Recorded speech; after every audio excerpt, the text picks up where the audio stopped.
In this lecture, we will learn about the bubble sort and how to implement it in Python.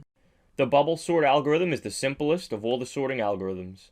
It works by repeatedly swapping the adjacent elements if they are in the wrong order. Let's look at a conceptual example for a bubble sort. We will start out with the following example collection. With the bubble sort algorithm, each pair of adjacent elements is compared. So first up is 5 and 1. 1 is less than 5, so we swap the values.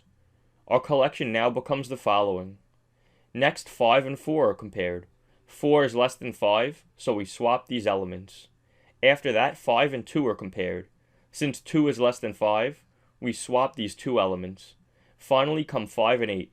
These elements are in the right order, so we don't swap them. This completes the first pass over the collection. Bubble sort does multiple passes on a collection for all of the elements to be properly sorted. First up are 1 and 4. Since they are in the right order, we do not perform a swap. Then 4 and 2 are compared. Since 2 is less than 4, these elements are swapped. Then 4 and 5 are compared. These items are in order, so they are not swapped. The same thing happens when 5 and 8 are compared. The elements are in order, so no swap is required. Our collection is sorted, but the algorithm does not know that. Bubble sort requires that one whole pass occurs on the collection without any swap, so that it knows that the collection is sorted. Now that we have a conceptual understanding of the bubble sort algorithm, let's implement it using Python code. We start off by defining a function named bubble sort using Python's def keyword. Our function will take in one parameter, elements, which is the list of items to be sorted.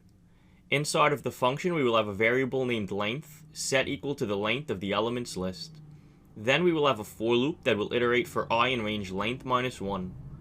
After that, we will have a nested for loop that will iterate for j in range starting out at 0 and up until length minus I minus 1. Inside of this section of the for loop, we will check if elements at j is greater than elements at j plus 1.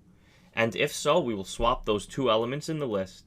Then outside of the if statement and for loops, we will return the sorted list of elements. To test out our code, we will print out the result of a call to bubble sort and pass in a list with the elements 2, 0, 3, and 1. When we run the code, you will notice that the list was sorted and the elements are now in order. In the next lecture, we will learn about the quicksort and how to implement it in Python.